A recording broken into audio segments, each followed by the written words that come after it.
Eagles starting lineups. There was a question who would be starting for the Warriors, but there really is no surprise. Exactly what Nelly told us. Yeah, I think we're going to have to watch the matchup. Mullen started on Pierce the other day. Let's see. Don Nelson loves to get you to go to another guy, one of your non-offensive people. If he moves Mullen over on Cage, maybe like to get it and go after Chris Mullen. We'll have to see what happens. And coaching Seattle, taking over for K.C. Jones with a career record of 146-91, 27-15 with the Sonics. George Karl, former coach, right here. And Don Nelson with a career mark of 719 and 493, 179 and 49 here at Golden State. He'll be calling the plays for his troops. The officials this evening: Hugh Evans, Hugh Hollins, Wally Rooney, once again a veteran crew. And we are set. Alton Lister will be jumping center for the hometown Golden State Warriors. And the tip belongs to Seattle. So quickly, let's see the matchups. It is Cage on Chris Mullen.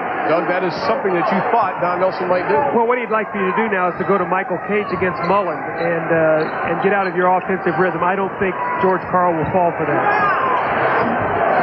Payton on the outside drops his first two down. Well, we saw him out here shooting for the game for about 35 minutes with the assistant coaches. He knows he's going to get a lot of those shots out of the double teams today. Well, he hit his first two jumpers in game one. He felt that that's what really got him going because it forced the defense to come out to him. Here comes Payton. He's got Pierce on the left. He's going to pull up. He's way off the mark. There's a bruise on the backboard. Mullen fakes the jumper. See, Derek McKee is big, and he's lanky and rangy, can bother Mullen's shots. So Chris Mullen's going to have to do a good job getting some screens to get himself open to get some free shots. Now Cage almost in no man's land. Alton Lister, that wasn't pretty, but it was effective. Quickly down the other end, the acrobatic shot by McKee won't go. Hugh Evans calls the foul. Ron, in a game like this, what you get is a lot of cross-matching. And what I mean by that is guys that aren't playing each other defensively on one end of the floor, you have to try to get back and pick up a guy as you go across the floor, and it causes a lot of confusion. So guys are going to have to really talk. So when you try to get the early offense, guys can get back defensively and take away easy scores. That time McKee was able to get deep penetration and get to the basket. Derek McKee at the line, fifth-year pro out of Alabama. First-round pick back in '87, the ninth pick overall. Drops them both. See, Derek McKee's the kind of player that you get him jacked up, ready to play. He's got a world of talent, but he can be passive sometimes. It's the only rap on him that he's an introvert. Hardaway for a three, doesn't get it. Cage tracks it down. Here comes Payton leading the charge. To Pierce. Kemp. What a game in game one. Loses the handle on this, but we've got a whistle. That's an offensive foul. 3 seconds, I take it back. 3 seconds on Seattle. The size of Alton Lister chased Sean Kemp off that shot. See, when you started the game the other night, you did not have Lister in the game. Tyrone Hill was out there. Kemp knew he could do what he wanted to. Lister does have shot blocking ability. Lister sets the pick. Mullen. Cage picks him up. Payton then grabs him. See, Seattle switches a lot. Now you've got Payton on Mullen. He should be able to shoot over him. And Payton reaches over the top, and that'll be his first personal foul. First team foul for Seattle. We've played just about 2 minutes. The Warriors trail 4-2.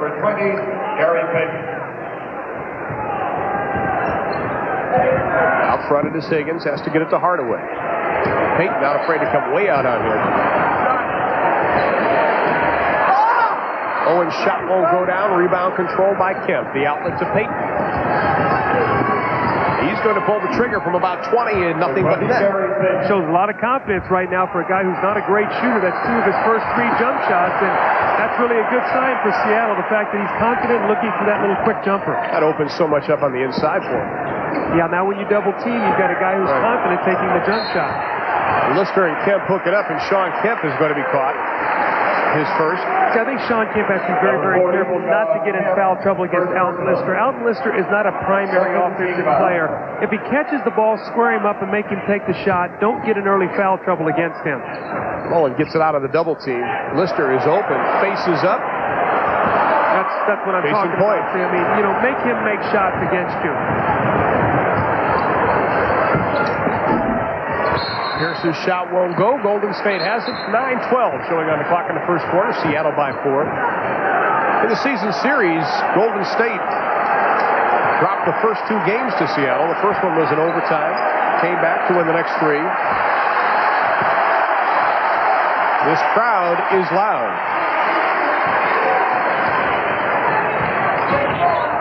Hardaway said in the paper that Payton has to prove himself again today. He said, yes, he had a good game against me in game 1.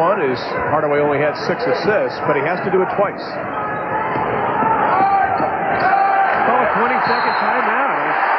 And they did just that. They did just that. McKee trying to explain to Payton, you've got to help me out, but there were 3 other players down the other end, Doug, that didn't come back to help out either. They almost got a violation there, just the fact he locked up as he was getting ready to throw the ball in bounds. I mean, take your 20-second timeout, and even though you won't have it the rest of the half, at least it saves you a possession.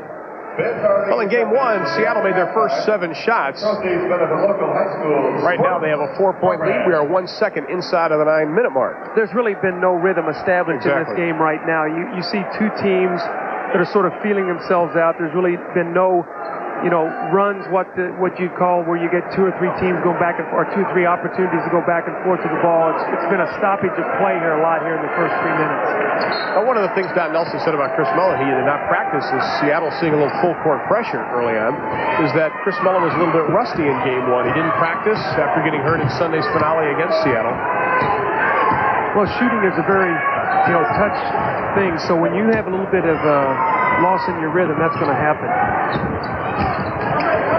Shot clock at 7. Pierce out front. Shot clock at 4. To McKee. Pulls the trigger. Bingo. All created off the penetration of Ricky Pierce. It's nice to have guys that can create opportunities as the clock is winding down. Ricky Pierce is one of those kind of guys. Former 6th man of the year twice, as a matter of fact. See, Mullin has not been free for his shot. They're switching well off screens, and they're really getting up and forcing him to put the ball on the floor. Owens for 2. Rattles it home. Billy Owens sure didn't have first game rookie jitters. 25 points and 11 rebounds. A rookie out of Syracuse. See, McKee is off to a great start. I think that's, 6 points for him here already? Exactly right. Higgins will let it go from 3, way off to the left. And the ball belongs to Seattle with 7:54 showing on the clock, and the Sonics lead it by 6. Rod Higgins still adjusting to that broken wrist. He has a cast on his left arm, so it's still getting used to shooting with that cast. Wally Rooney says it belongs to Golden State. Now, this is what the Warriors are going to have to do, Ron. When they create turnovers, they're going to have to take advantage of them. The other night, they forced 16 turnovers, which is 2 below their average, but they scored 29 points off the turnovers. So if they can do that, they can win a ball game. Payton got position, but instead he also got the foul, and that will be his 2nd personal foul. And now Nate McMillan will be in the ball game. He'll come in as a point guard. He's actually been playing a lot of small forward late in the season to prepare himself for this kind of series. So let's see what the entrance of Nate McMillan does as Gary Payton exits. McMillan, the 6th-year pro out of North Carolina State. He's 6'5", 190. Lister backing in on Cage. The turnaround jumper doesn't go down. You talk about, you hit on a good point. The fact Seattle's been preparing for Golden State, not just these last 5 days. Outside with 3. It is a 3 by Nate McMillan. But they've been preparing. Absolutely, and that's what you have to do going into the playoffs. You have to prepare your team. And a guy like Nate McMillan is a multi-dimensional player, so he can hurt you and help you in so many different ways. We've got a timeout, 7:14 in the first. Seattle by 9. We'll be back. Your signs as far as Golden State. Well, let's talk about playoff basketball as defense. And when you see among the 16 playoff teams, points allowed, Warriors are 16th, rebounds, offensive rebounds 16th, opponent's field goal percentage. That means the opponent shoots the 2nd best against Warriors than anybody else. And you also, I didn't remember what the last one was, but you can see signs pointing to problems for the Warriors here defensively in the playoffs. We've got our first illegal defense in the ball game. First is a warning. George Karl is the coach of the month in February, the first first Seattle coach ever to get that honor. Let's see if the Warriors can get a shot here for Chris Mullin or Hardaway. Both those guys have taken only 1 shot here the first part of this ball game. Hardaway now, Kemp.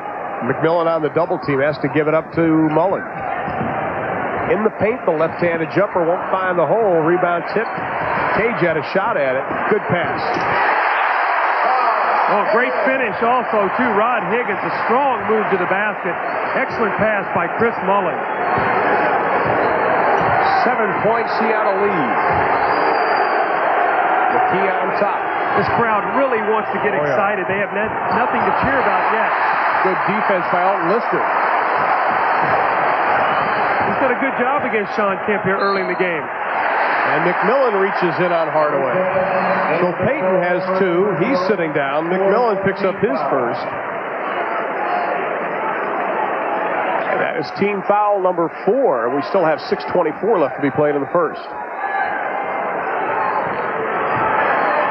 McMillan gets low on Hardaway. T-Bug just goes right around him to the right side, and Tim Hardaway gets in the books.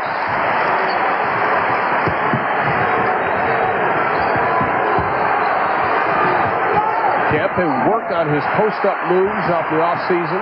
Oh, great hustle by Kemp to get the shot back. Hustled all the way across the floor to get the offensive rebound. That is an excellent look at a basket, but what a pass from Ricky Pierce down low. See now, Sean Kemp with that hustle is going to give his team an opportunity for 3 points on that possession. He missed the shot, but the minute his feet hit the ground, he chased his own shot down. Look at him go across the floor. This guy's 6'10", 245 pounds. Tremendous quickness. Well, that's one thing George Karl told us. He goes, I look at the films and I get tired watching this guy. He works so hard on his game. Those are the loose balls that Golden State have to have. The rebounds you're going to expect, some second shots, but the loose balls the Warriors have to get. McKee perfect from the line. He has 9 points as Chris Gatling, the rookie out of Old Dominion, wearing number 25, checks into the lineup at 6'10", 220. Usually the first off the bench in Don Nelson's game plan. Had 12 points in game 1. Along with 7 rebounds. Right. 3 block shots. So he was very active. That's going to be in the penalty now. So the Warriors are going to be shooting free throws the rest of the quarter at the 5:45 mark. It's not what George Karl would like to see, obviously. Foul was on McKee. That is his first personal. And at the line, it will be the rookie out of Syracuse. 1 personal penalty, 2 shots. Billy Owens out of Carlisle, Pennsylvania. Doesn't get it. If you look at the Warriors on the season also, too, Ron, there's 1, 2, 3, 4, 5, 6 of their key players shoot under 70%. And that, in playoff basketball, when you start getting more free throw opportunities, you really got to cash in on those. Owens only 65%. He gets 1 of 2. McKee, strong move, rejected by Gatling. Well, you can see right now the front line of the Warriors, Gatling, Owens, Lister, maybe as big as they get and as active as they get on the front line. This is what Chris Gatling brings to this team. A little shot blocking and some excellent spring around the basket. Almost stolen by Gatling. Pierce comes up with it. Mullen reaches in. He's whistled for the foul. You talk about Chris Gatling and Billy Owens and the rookie. This may be the best crop of rookies in any team in a number of years, probably since Cleveland, as we look at the foul again. But doesn't that provide sort of a dilemma for Don Nelson, having these rookies who can play well, but it's also playoff time, and Nelly really doesn't like rookies? Well, absolutely. So, he realizes that playoff time is a time when rookies will make more mistakes than normal. So it's a very difficult situation. He does have 2 rookies on the floor right now. Victor Alexander is his 3rd. Inside whistle, a foul away from the ball, and I think that'll be on Hardaway. It is. Number 10, Tim Hardaway, first personal. His first personal, 4th team foul. No rhythm in this game right now, Ron. A lot of whistles, a lot of stoppage of play. Neither team has been able to really get started here in terms of their offense. Who does that hurt most? Seattle, because they run so much? No, I think it hurts Golden State. I think that Seattle would like to ugly up the game if they can. The Warriors are a team that really is a rhythm kind of team. They like to get out, run, pull up, shoot threes. Mullen and Hardaway, Owens, get these guys involved. They've not been able to do that here early. Seattle's doing what they want to do. They can't afford to be methodical. Pierce, good steal off Mullen. He has Chris to beat. Makes it up, and it goes. 22, Ricky Pierce. Pierce's first 2. He led Seattle in scoring this year at 21.7 a contest. So they're trying to get Billy Owens on the top of the floor now to create. And he creates 2. This guy is a guy who might be a big guard when it's all said and done. When you put Gatling out there and you put an Alexander and some of these bigger players, Tyrone Hill. Kemp, nobody buys the fake. Sharunas Marshallonis set to check in for Golden State. Cage, the easy 17. Michael Cage has an excellent little jump shooting touch when you get him about that range on the season. He's a 56% field goal shooter, which was 5th in the NBA. His parents, Iola and James Cage, in Memphis, Arkansas, watching, and that's the one thing you want to make sure to tell him hi. Inside Gatling baseline. Cage, good job defensively, slapping it away. Gatling, the reverse, it goes! He's a spectacular player. He makes big-time spectacular plays. He really energizes this team with his play. Lister hits the floor as Kemp goes strong, and Sean's going to help him up. Marshallonis comes in, Benoit Benjamin comes in. First personal 15.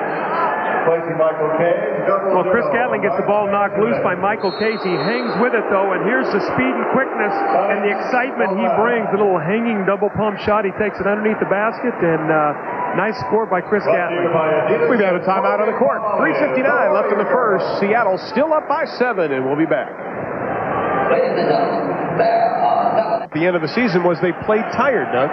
Well, I think you can see their two best players logged the most minutes of any combination in the NBA. The next closest pair was Michael Jordan and Scottie Pippen with 6,200 minutes. So that's 200 minutes a man and 40 minutes a game. That's 5 more games, really. So we'll have to see if it takes its toll as this playoff series goes along. We saw Chris Mullin. He's touched the ball 6 times on offense, but he has only that 1 field goal attempt. And Kemp gets the first. This is a young man that played in the 1988 McDonald's All-American game, the same All-American game that had Christian Laettner, Don McClain. So really, he should be like a senior in college right now, and instead he is becoming a dominating player in the NBA. Sonics here showing a little bit of 1-2-2 half-court offense. They'll trap out of the first pass and made Hardaway make a bad decision there. We've got Marshallonis in the lineup for Golden State. Benoit Benjamin, the big 0-0, the 7th-year pro in the lineup for Seattle. See if they try to post Pierce on Marshallonis. Looks like they're trying to isolate right now. They can go over the top. They get Pierce a little post play. Pierce feels very comfortable posting up. Nice pass inside. McMillan can't complete it, but we have a whistle and another foul, and once again the tempo has come to a screeching halt. Ron, look at the size of this Seattle team that's on the floor right now. You've got Ricky Pierce at 6'5", well over 200 pounds. You have McMillan at probably 6'6", Sean Kemp, McKee at 6'9", and Benjamin at 7 feet. Your point guard is 6'7" on the floor right now.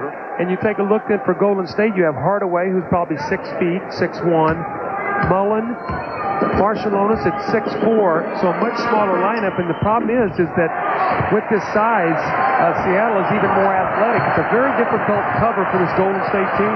Golden State also has Victor Alexander, the rookie from Iowa State, in the lineup. That's the first good look he's had at the basket. Benjamin did not show up that time off the screen. So if they want to free up Mullen, maybe they can use Benjamin in the screen roll, allow him to come off and take that shot. McKee now working on Gatling. Whistle, that would be an offensive foul. He used his left arm to shield off Gatling. Number 31, that's McKee's second personal foul.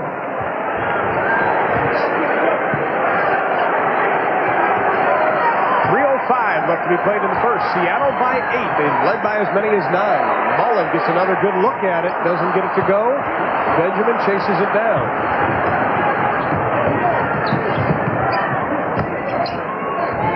McMillan picked up the dribble. Inside of Benjamin.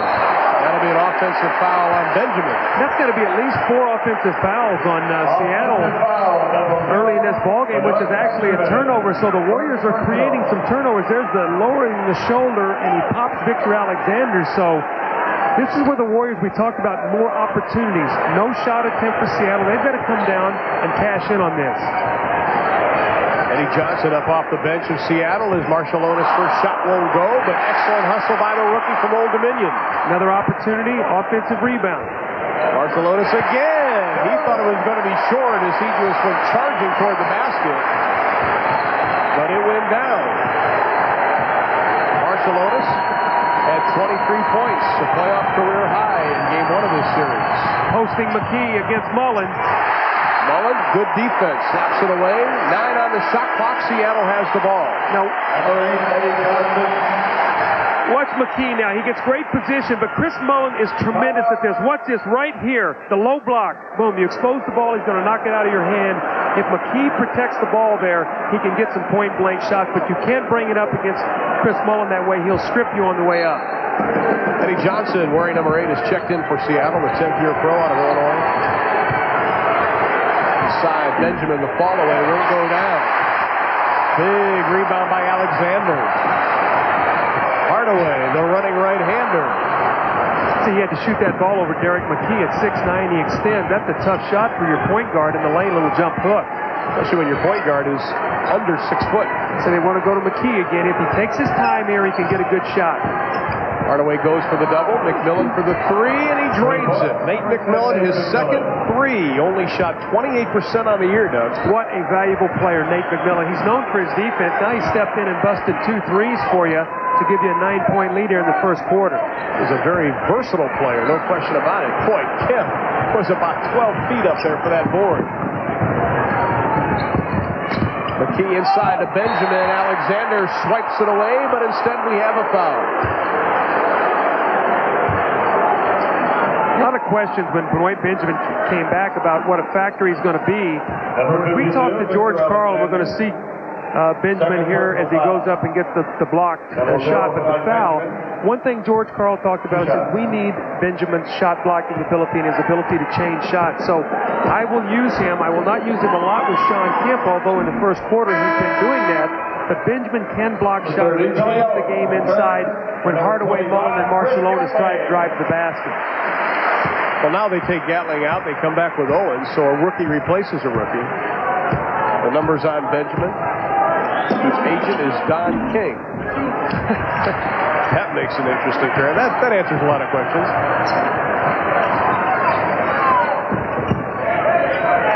Nearing the 1-minute mark, Marciulionis, strong move inside, finishes with the left hand. He has 4 for the ball game. Eddie Johnson can't handle him. Marciulionis way too quick and strong, so that's a matchup we're going to have to keep our eye on. Eddie Johnson's going to have to make some jumpers.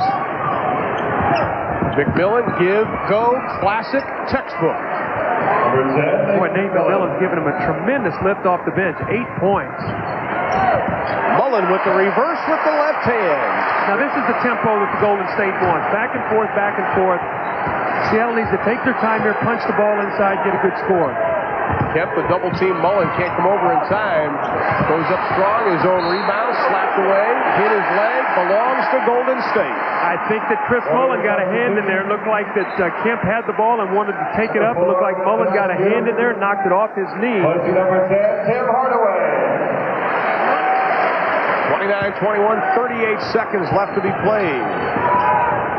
Barros is checked into the lineup. Vincent Askew. Alexander with his first 2.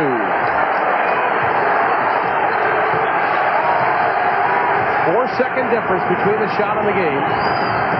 McKee's just going to back Askew down and try to take a little point range shot. There it is. Doesn't get it to roll. Alexander clears the rebound. A lot of time. Golden State should get a good shot.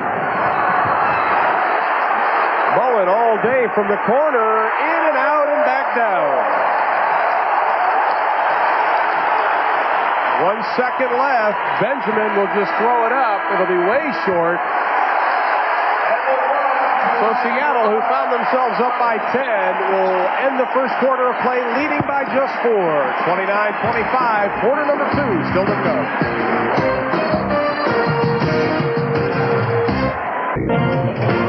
What a spectacular afternoon in Oakland and in the San Francisco area. Pretty good last couple of minutes for the Golden State Warriors. A 6-0 run to close the quarter, and that cut that 10-point lead down to 4. They got the tempo where they wanted it, Ron. That's what they want to do, the up and down game. Seattle has to be very careful not to get caught up in that.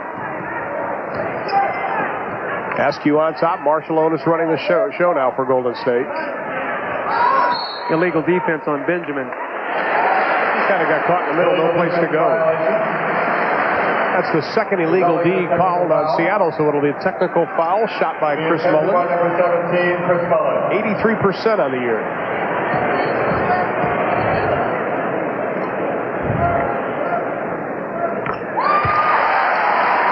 Mullen now with 8 points. The lead is down to 3. In game 1, Golden State never led, although they were tied briefly at 35. Mullen 7 of 17 in that ball game. Didn't have any shots in the third quarter.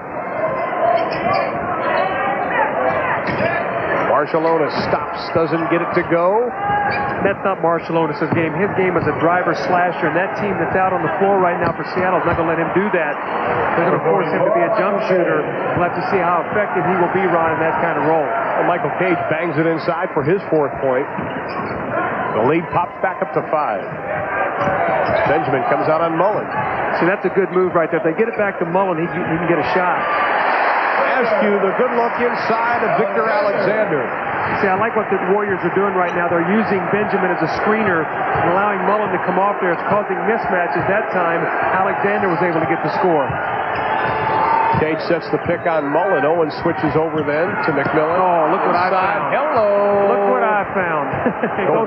goes as an assist in the stat sheet, but that's not who that pass was meant for. That's 11 now for McKee. The lead is 5. Mullen, the quick look, doesn't get it to go. Benjamin with the save. Cage parks down low for Seattle. McKee directing traffic. Askew comes out to meet him. Shot clock at 10. Seattle spreading it out. Benjamin trying to get position. He does for an easy 2. See, great patience there by Seattle. The decision that they made there, they saw Benjamin, Billy Owens, they took their time, they did not panic. They waited, and they got him the ball for an easy layup. Owens puts it up, no whistle, no foul, bodies on the floor, and here comes Seattle. McMillan, all the way, dishes off, that'll be a charge on McMillan as Cage goes hard to the floor. That'll be McMillan's 2nd personal foul, so Payton has 2. McMillan now with 2. Look at it again. Well, you want your point guard, if you can, to pull up at the foul line. He gets in the air, leaves his feet, Askew takes the charge. Boy, luckily that Michael Cage was not hurt there. He was in a very vulnerable position with that leg outstretched. Well, Mullen's going to take a seat, get a little breather. Hardaway back into the lineup for Golden State. Now Seattle running a small lineup too. Hardaway tries to dish it off, knocked out. They'll have it with 15 on the shot clock. Here comes Kemp back to the lineup. We have to tell you, too, that Don Nelson and George Karl are very, very good friends. It's sort of interesting to see the chess move now each are making. Well, the one thing that's bothering Golden State on their drives to the basket is the size of Seattle. When they get in there, all their shots are being distorted.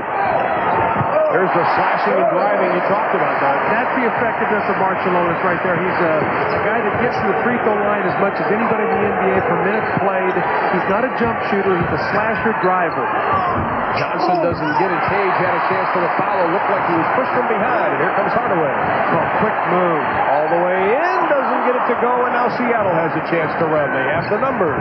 Johnson has it stripped away, but we have a foul.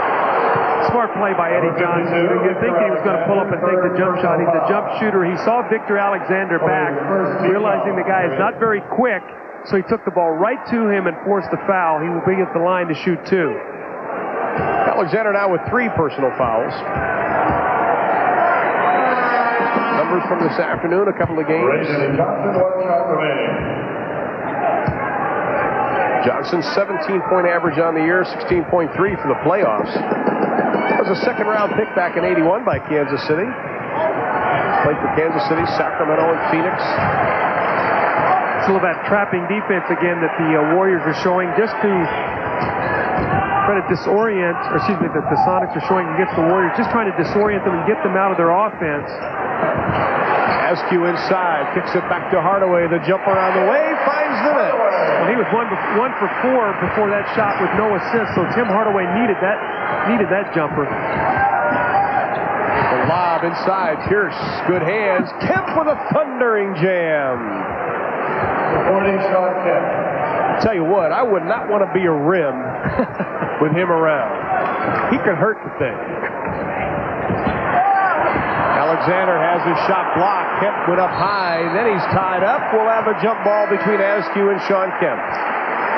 See Shawn Kemp, though, that time went up big and strong and blocked the shot. This guy is so quick off his feet. Watch this, the move in here. Look at Kemp extend and blocked this shot. That's beautiful. And then recovers and gets his balance and is able to get the ball and is forced into a jump ball. He was 14th in blocks during the regular season, averaging just under 2 a game. Victor Alexander is going to have to sit down. The three on the way goes down.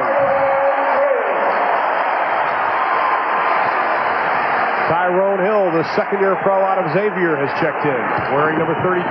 Johnson around Marcelonis. A whistle, timeout, George Karl. Now, George Karl did this great the other night. Anytime he sensed a Golden State Warrior run, he called timeout and kept the crowd diffused. Right now, it's a 4-point Seattle lead. We'll be back. The Warriors have been able to force some turnovers, so they're only down 4. So I think it's a very positive sign for the Warriors that they've only given up 1 offensive rebound. They have 3, so actually they are owning the offensive boards here in this first half.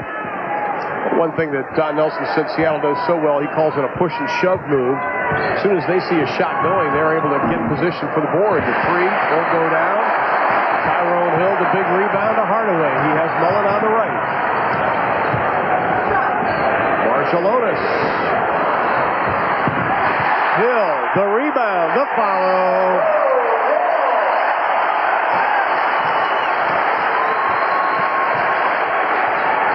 Tyrone Hill, who started game 1, gets in the books, and Eddie Johnson's able to answer it. Nice post-up play. When you play against the Warriors, you must make Chris Mullen play both ends of the floor. That's what the Sonics did. Oh, my goodness. Hardaway had no doubt in his mind when he pulled the trigger for his second 3 of the afternoon.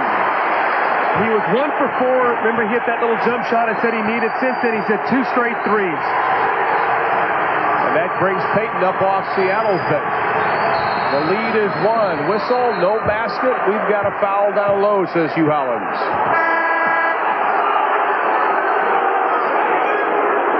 I think it's going to be against Tyrone Hill holding Sean Kemp as he tried to set the screen to free Eddie Johnson for that jump shot. 32, Tyrone Hill. That is on Hill, his first. McKee and Payton come into the lineup, and Johnson and Cage sit down now for Seattle. Now, this is the lineup that I think is a very tough lineup for Seattle. You've got Payton on the floor as a point guard. You have McMillan now as a small forward. Kemp is your center. Kemp's shot won't go. Owens, Hill, Mullen, everybody had the green jerseys blocked out. Boy, Hardaway feels it. There it is, and he doesn't get this one to go. Owens over the back of Kemp. But I'm impressed the way Billy Owens is hitting the boards in this ball game, despite the fact he picks up his second personal. Well, they realize, Ron, if they want to win this ball game, they've got to get more rebounds. It's just, let's face it, because you're not going to shoot lights out every night in the playoffs. You've got to rebound and defend. The no-look pass by McKee inside. Payton, a 10 as far as acrobats go. See, that's what Seattle did in here the other night against them with 22 offensive rebounds. They got the ball on the basket, and they just kept tipping it until they got a chance to get to the free throw line. The other night in the ball game, Ron, 42 free throw attempts for Seattle. And when you're battling around the basket the way they are, you're going to get to the foul line a lot. Billy Owens checks out of the lineup. Gatling comes back in. McKee at the line. See, matchups are so important in a game, and when you have Kemp at center, you now have Tyrone Hill matched up against him. You've got McKee as a power forward, McMillan as a small forward, so you have defense, speed, and quickness. Ricky Pierce as the 2 guard. They got a lot of power on the floor right now, both offensively and defensively. Well, McKee, who averaged 14 contests during the regular season, has 13 already this afternoon, and the lead is 3 with 6.5 left to be played in the first half. See if they can free Mullen up in this possession for a jump shot. There he is, the baseline J over McMillan goes down. You are awesome.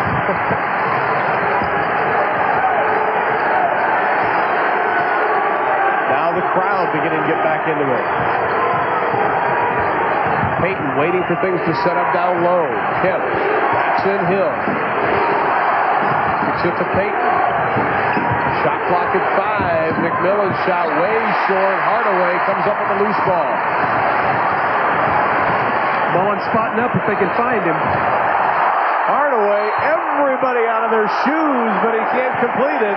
But what a move by Tim Hardaway, who gives a little high five to himself.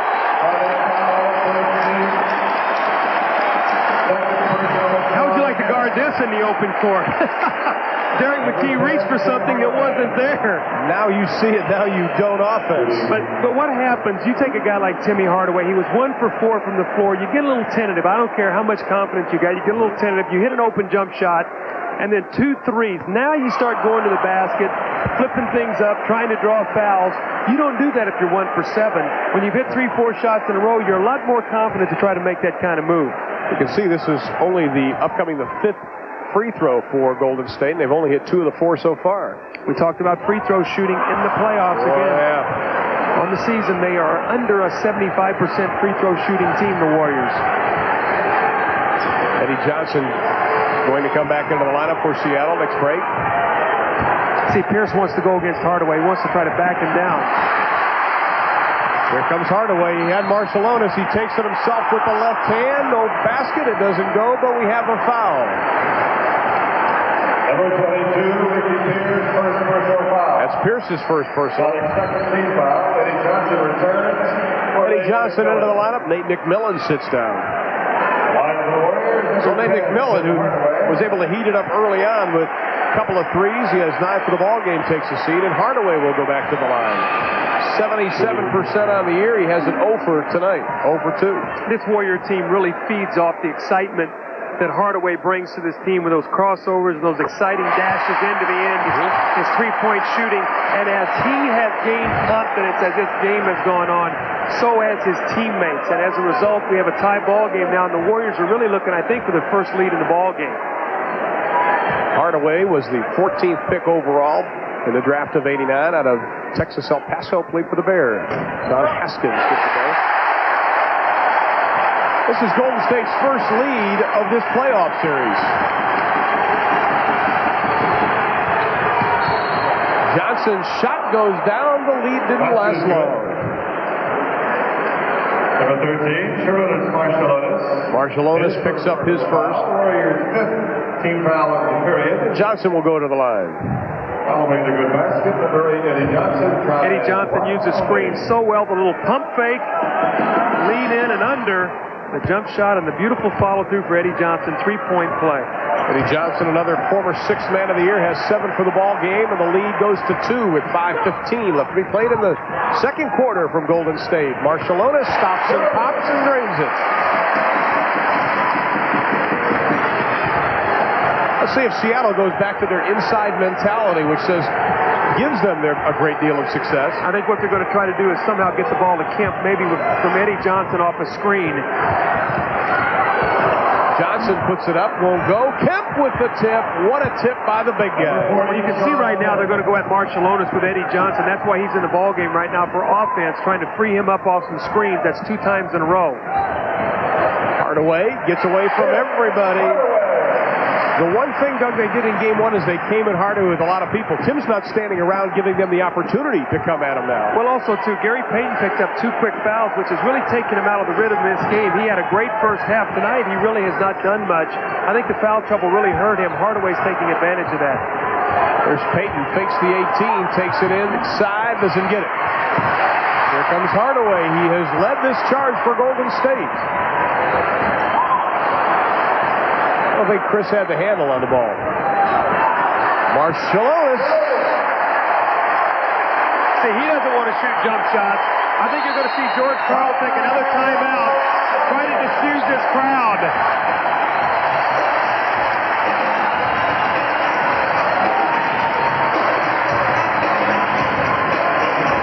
Move, and you see Sean Kemp is in position here, but he does not challenge the shot. He backs off of it, and you're going to see the same thing the next play down the floor. Marciulionis takes it to the hoop. There's Kemp. He does not challenge the shot. And, Ron, I have to think with him having 2 fouls, and he's fouled out of 13 games this season, that he does not want to pick up that 3rd foul. So he really backed off on those 2 plays and gave up 2 layups. And if he's not going to play aggressively underneath, that opens up a whole can of worms as far as Seattle is concerned, because Golden State now That takes away that rebounding advantage that Seattle enjoyed in game one. Well, Seattle's up 19 to 15 on the boards, but that 4, the disparity's not as great today because it hasn't been so much on the offensive boards and second opportunities. Hardaway has led the comeback, 2 points in that first quarter, 12 in the second. Marciulionis with 10 points off the bench. Pierce for 3, doesn't get it. Gatley with the rebound. Hardaway's got that loosey-goosey feeling. You can see it. And he doesn't get it. He does, boy. He's got that little shake in his shoulders there. You know, those offensive guys get that little bounce in their step. You know, even if, he was 1 for 4 again, and he wasn't sure. Then he got that bounce. Eddie Johnson, no basket. George Karl is in the ear of Hugh Hollins, who tells him to be quiet. Another offensive foul. That's on Sean Kemp. That is his 3rd personal foul, Doug. And Just as I talked about it. Exactly. They better get him out of the game here real quickly. I think that McKee's probably going to go right back in for Kemp.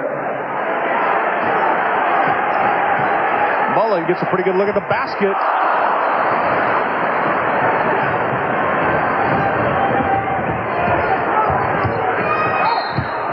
We've got a whistle and a foul.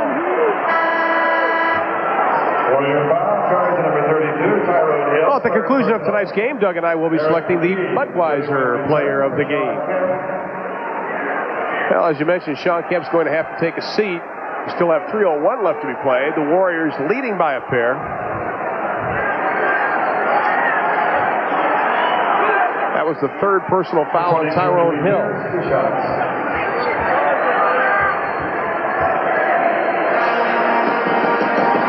Pierce at the line. Well, Ricky Pierce on the season, almost 92% from the line, 3rd in the league. So you can basically book these. The Oakland Coliseum, where Seattle stole game 1. Right now, they trail in game 2 by 1, but Ricky Pierce ties it up with 3:01 remaining to be played in the first half. Along with Doug Collins, I'm Ron Thule and Ernie Johnson in our studios. Little half-court trap now matching back up.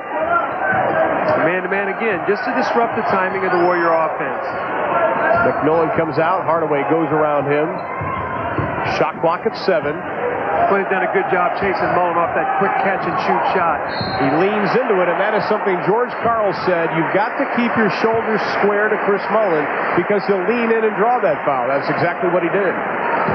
Derek McKee had done a great job, and then he was going to go for the block shot, and when he did, Mullen with a little pump fake, and the smart thing to lean in and get the contact. Chris Mullen does that so well. That's the 2nd on Pierce. You know, Mullen shot 420 free throws on the season. So. Chris Mullen now with 11 points in the ball game.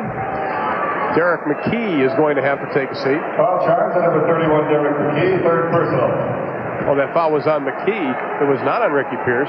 Now that's his 3rd foul. So now you've got Kemp and McKee with 3 fouls, which could be a critical factor. Well, that's why they took Derek McKee out of the lineup and put in Tony Brown, the 7th-year pro out of Arkansas, wearing jersey 21. Pierce ran before he had the ball. Johnson, the baseline shot goes down. You got 2 dynamite veteran offensive players on the floor right now. Ricky Pierce and Eddie Johnson. Both of those guys can fill it up. Eddie Johnson, a catch-and-shoot guy, and Ricky Pierce, a guy that can create, post up, and do a lot of different things. You mentioned there's 3 Sixth Men of the Year awards between those 2 players. Askew looks for somebody, has it to Gatling. Cage on him. Can't get it. Had his own rebound and lost it.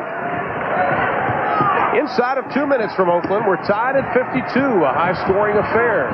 What you'd expect. McMillan slashes in. I really like Nate McMillan. You know, he's not a great shooter, but he makes enough shots that you've got to guard him, and then he can get inside. And the guy is big. He's 6'7" and rangy. Causes a lot of problems. Victor Alexander will come into the lineup for Golden State. Whistle, offensive foul as Tyrone Hill fought through the pick. Don Nelson didn't like the call. Well, what happened on that play, Ron, as Tyrone Hill handed that ball off to Marciulionis, they're ruling he moved. Let's watch it here. Sticking out that right hip a little bit. He moved just enough to get Eddie Johnson and picked up the foul. That's Hill's 4th. And he is out. Alexander is in.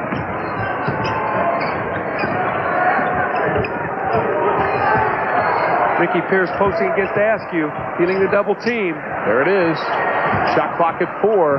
Good ball movement by Seattle, and it ends up in a hoop. But it's an unselfish play by Tony Brown and Michael Cage. That's 2 big jumpers he's hit now out of a double team.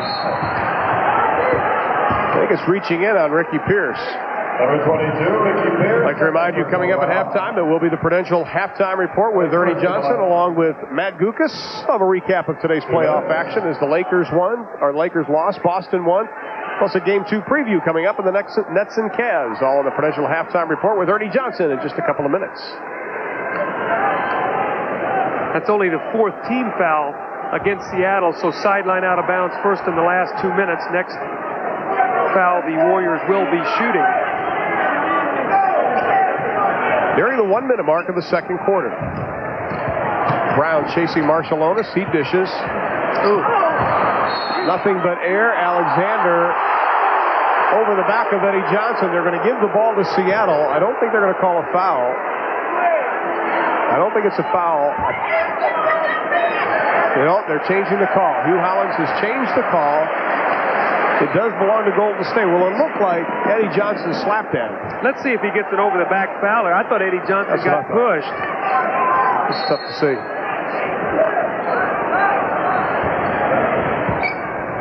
Marciulionis wants to go to the basket so he can get to the free throw line. That's right. Alexander, the running left-hander, won't go.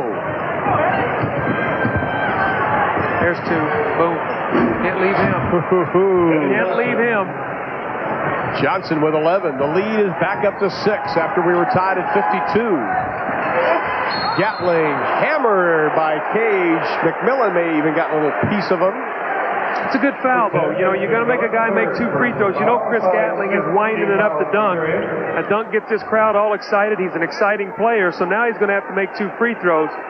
Just a clean play right here. He goes up strong, puts him down, so Gatling will have to earn them both now at the free throw line. An 8-0 run by Seattle. That was McMillan's 3rd personal foul, so Payton will come back in with him.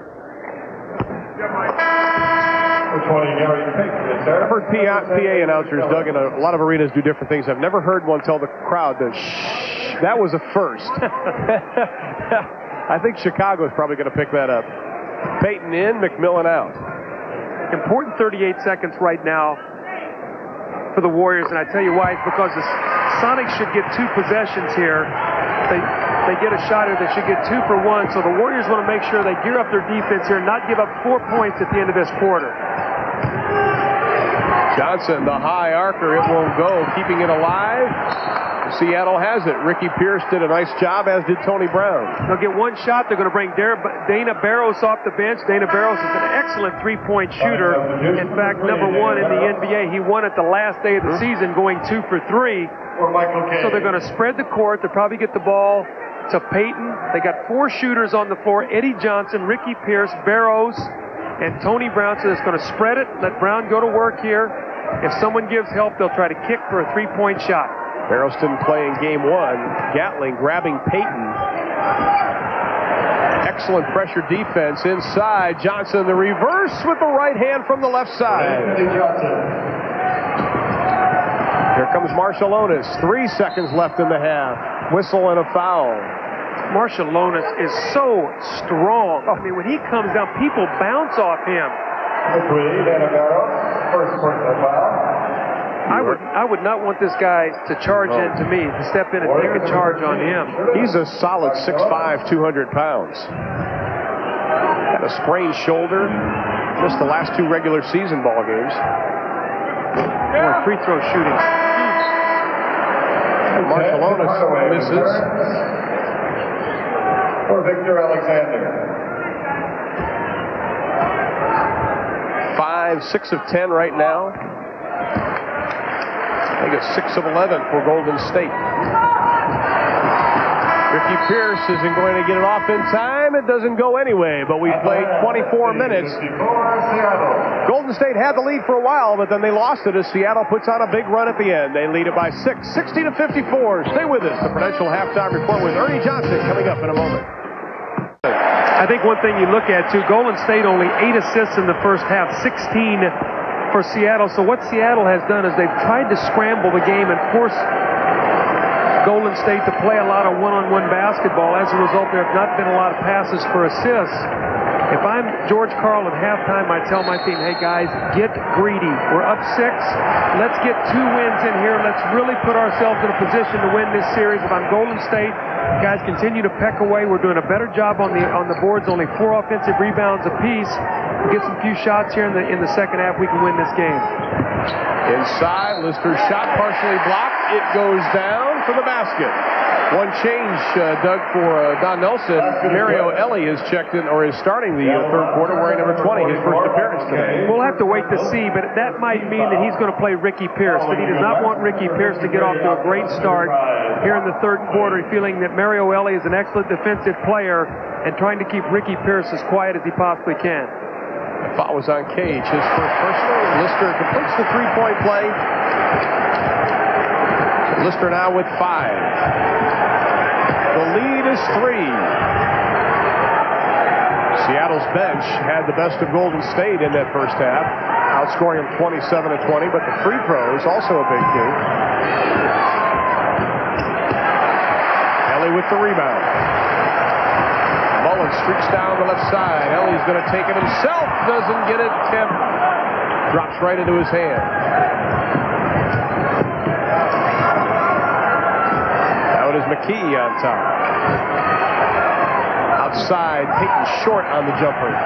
Battles for the rebound. Good hustle, but he stepped on the line. It'll belong to Golden State.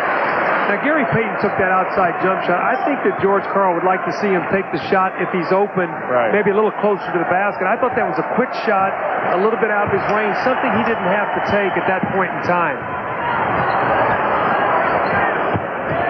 George Karl said he still wants his team to remain patient on offense. Lister inside, rejected by Sean Kemp, his second block of the game. And Lister stays down the other end, so it's 5-on-4. Well, someone better stay back with him also, because if the shot goes up, he'll get a score on the other end.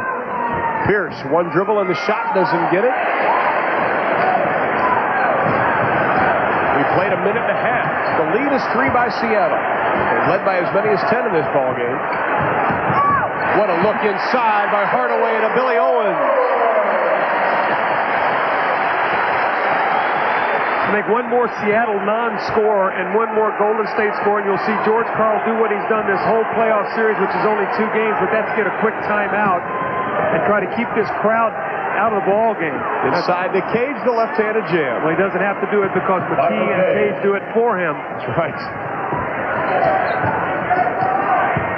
Hardaway around. Payton. Cage gets just a little piece of it, but it still goes down. And the steal. And the 3 doesn't get it.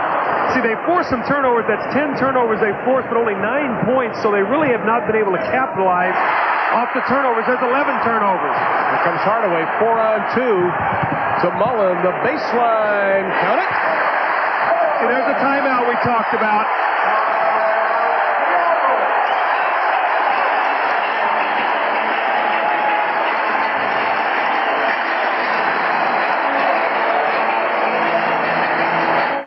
One of the things the Warriors do is they create turnovers. They lead the league in that statistic. This is the 11th turnover they've forced. Nice fast break opportunity. Chris Mullen's going to get the open jump shot. And when you're getting out rebounded, you've got to get more opportunities, and the Warriors are starting to do that by creating some steals with their defense. Let's see if these youngsters of Seattle can keep patient and take control. McMillan for 3 off to the right side. Payton tips it. Hammered is McKee by Alton Lister. That'll be Lister's second personal foul. That is one thing I think that a lot of people question coming into the playoffs, Doug, for Seattle, is whether or not they had that floor leadership and chemistry, since they rely so much on instinct when they play basketball. But in a crunch time like this, do they have those people that step forward? Well, they did the other night, and I think that Nate McMillan on the floor with Gary Payton really helps that out. They moved him to small forward, and it's helped their defense and their thought process out. Well, that time, Billy Owens just pickpockets him, then they call the foul on McMillan. That is the 4th on Nate McMillan. See, foul trouble now becoming a factor. McMillan 4, McKee 3, Kemp 3.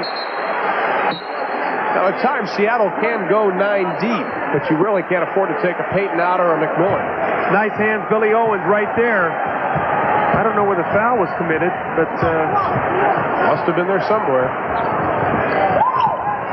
Good ball movement by Golden State. Hardaway, Mullen, the baseline. Doesn't get the roll. Chris Mullen pulled a string on that shot. He did not shoot it in his normal rhythm. He had so much time. He waited, and then when he did, he pulled a string on it. He didn't follow through as normal. 1975, Golden State won a series against Seattle 4-2.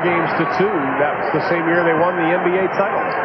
See, Alton Lister has quietly done a very good job on Sean Kemp here in this ballgame. 28 in the first half. Here we go. We're getting into it now. That's not a smart play. No, Kemp is down. Bodies all over the place. George Karl running out on the court. So now people are going to get thrown out of the game. I mean, that's... Dana Barros just got fined $500 for running out on the court. He is the only Sonic to leave the bench. All of Golden State's players, Don Nelson and Tom Abdenauer, the assistant coach and the trainer for Golden State, held everybody back. See, now, if Sean Kemp is thrown out of the game and Lister is thrown out of the game, then Golden State gets the best end of that deal. Exactly right. And that's where in the playoffs, young, you get excited, you've got to walk away from that.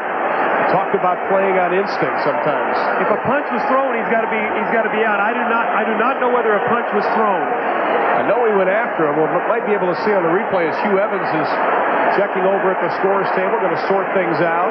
Well, what you're getting right now is the quietness you hear is George Karl holding his breath right now. Oh, yes. Because he does not want to lose Kemp. Personal foul charge to number 53, Alton Lister. A flagrant foul penalty 1.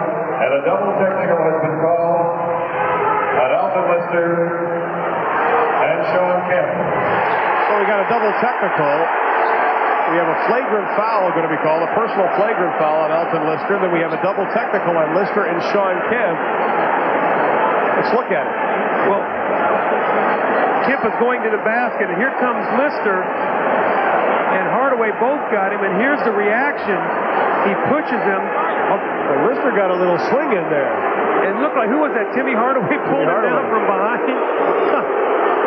Well, there was more wrestling than punching, and very fortunate. You don't want anybody to be throwing punches. That's why the rule was put in, because these guys can do terrific damage as strong and as powerful as they are. Someone gets punched. Well, the flagrant foul rule, once again, is for unnecessary and excessive force, and there's two ways you get it. You get 2 shots the ball out of bounds, or 2 shots the ball out of bounds and a player ejected. So nobody has been ejected, but Kemp will get 2 shots, so Seattle will have the ball. He has regained his composure quite well, Doug. Well, this is one thing. There was bad blood between these two teams during the season. Marshall Otis had taken a tough shot from Benoit Benjamin. Then later on in the season, there was an elbow thrown by, I think, Tyrone Hill that got one of the Seattle players. So there's been bad blood. And I know that Don Nelson and George Karl had talked to each other before the series about making sure that this did not deteriorate into that kind of series. But you know what, Ron? Let me tell you what happens. The longer a series goes, the more you get like this, because what happens, you know each other so well, elimination becomes closer, tempers get more heated, and so the referees, you've got 3 veteran referees on this game that will definitely take immediately control right now. And they did. Hugh Evans, Wally Rooney, and Hugh Hollins in there making the correct call. Now, you do not shoot a double technical. Those are just sort of offsetting. So all they shot was the flagrant foul. Correct. So Kemp turns it into a 4-point play. Not too bad. And it is a 3-point Seattle lead. I think George Karl summed it up best when we first saw him at the game tonight. Asked how he's doing. It was typical time of the year. You don't eat, you don't sleep as a coach. Mario Elie underneath. Golden State has 4 very good ball handlers on the floor right now. Only Alton Lister, really not a guy you want handling the ball.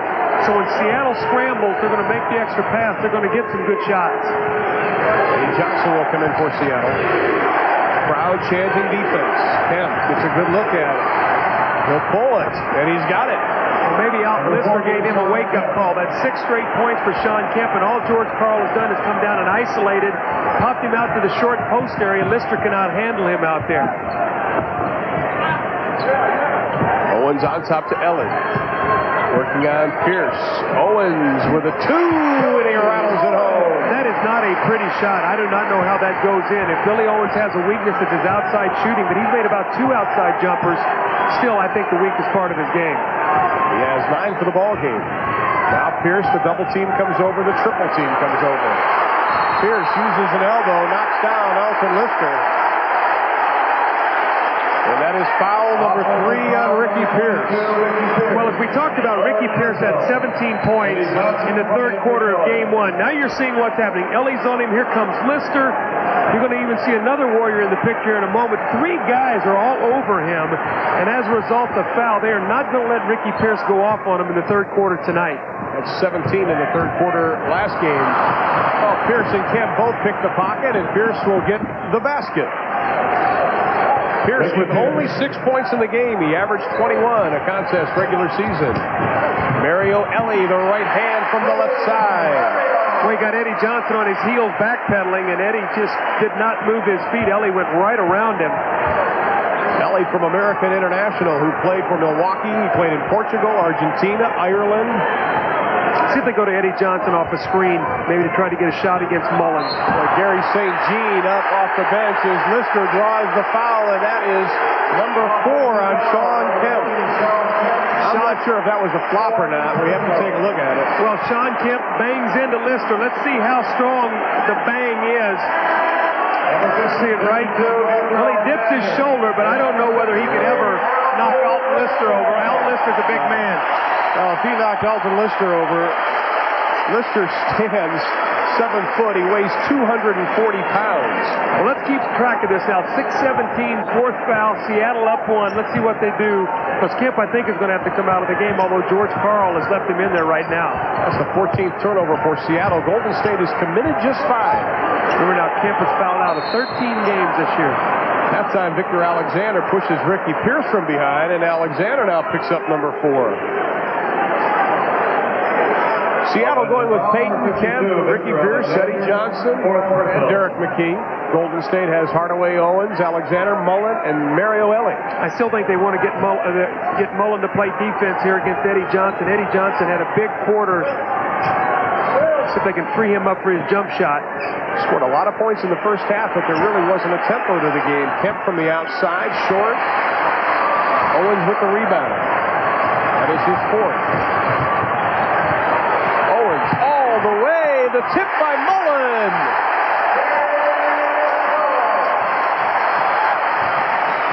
The Warriors by 1. The pace has picked up from the first 24 minutes. A lot more screening, moving around down low. Outside, Pierce doesn't get it. We've got a whistle and a foul, and I think that is on Victor Alexander. Sean Kemp is just too quick for the front line of the Warriors. When you've got Alexander and Lister, they're big guys, but they cannot match the quickness of Kemp. So as he is active, they have just had to push him to keep him off the offensive boards. That is the 5th foul on Victor Alexander, who also stays into the lineup, but Tyrone Hill takes off the jersey, and he'll take a seat in front of the scorer's table. Ricky Pierce trying to isolate against Ellie. Look inside, doesn't get it. Fighting for the ball is Peyton. We've got another loose ball foul, and that'll be against Golden State. Foul number 20. Action really starting to heat up now. Well, the Warriors sense, how important this game is right now. They cannot lose 2 home games. I mean, Seattle would be in great position if they can come out with a win today. So the Warriors feeling the anxiety as we have 5 minutes to go in the third quarter. Peyton inside, dishes. Kemp is fouled on the play as he continues to do the dirty work down low. Kemp might foul out the whole front line. He might foul out Tyrone Hill and Alexander before the game is over. That is the 5th on Tyrone Hill, so Alexander has 5, Hill has 5. And at the line it is Kemp. And now let's take a look at tonight's Chevrolet scoreboard. Boston 2-0 on Indiana as that series heads back to the Hoosier State, and Portland will go to L.A. with a 2-0 lead. It's going to be interesting to see if George Karl keeps Sean Kemp on the floor. And remember, he has 4 fouls, so he's rolling a little dice here. If Kemp picks up his 5th foul, that could really be a factor going into the 4th quarter. He's slapping at the ball, doesn't get it. Shot clock at 9. Ellie to Mullen inside, doesn't get it. The follow by Mario Ellie. Ellie. Boy, Ellie's done a nice job in this quarter. Created off the dribble, nice offensive rebound, and he's doing a very good job on the defensive end, making Ricky Pierce work. The 28-year-old spent time also in the USBL, the WBL, the CBA. Payton with Pierce on the cut from the right side, and the roll goes down. Well, that was a great back cut by Ricky Pierce. The overplay, he read it, and then Gary Payton delivered a beautiful pass. No shot blocker in the game right now for Golden State, so Seattle can take it to the basket. 73, we are tied, our 5th of the ball game. Ellie for 2. Owens for 2. Well, the offensive rebounding in this quarter is favoring Golden State. Johnson waiting for the defense to set up before he crosses the timeline. Gets away from Mullen. The running right-handed Jay won't go.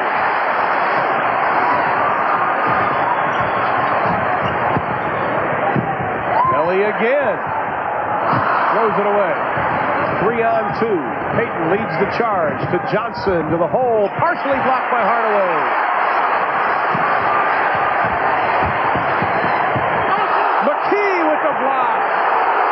Wanted a goaltend.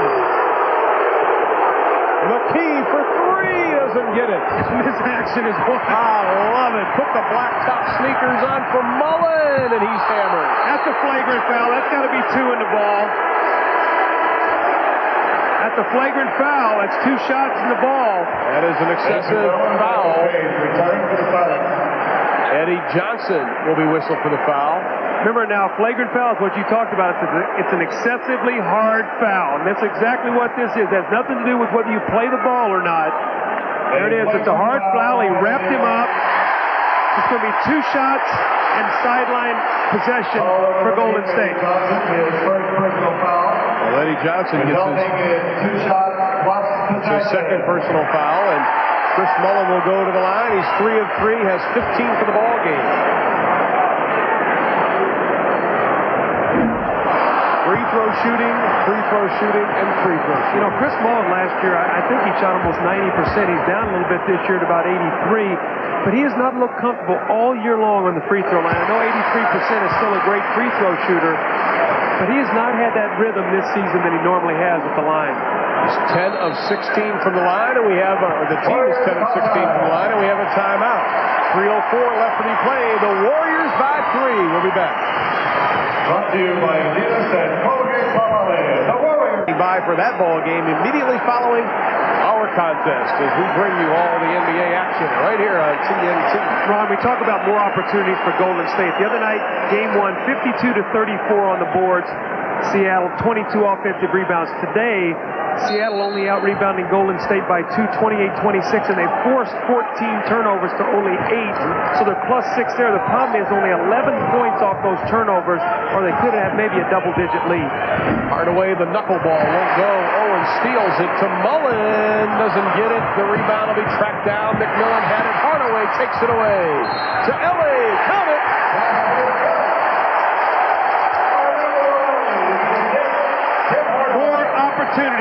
3 opportunities to score there. 2 missed shots, an offensive rebound, and a steal.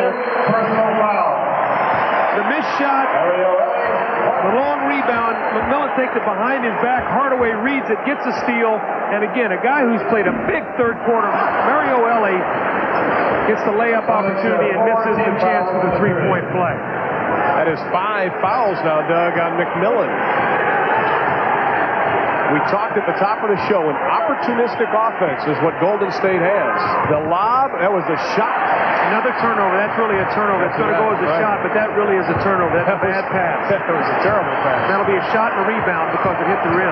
Harrison Payton will check in for the Sonics. Mullen was wide open, and Tyrone Hill couldn't find him. Hardaway goes around McKee, dumps it off. The basket won't go. There's Mario Ellie. Again. Inside. We've got a foul. It's going to be 4 on McKee. So the activity level of Golden State has picked up dramatically. They are getting to the loose balls. They are quicker to the ball right now than Seattle. And as a result, they have a 5-point lead, shooting 2 free throws, trying to push it to 7. 158, the crowd on their feet at the Coliseum.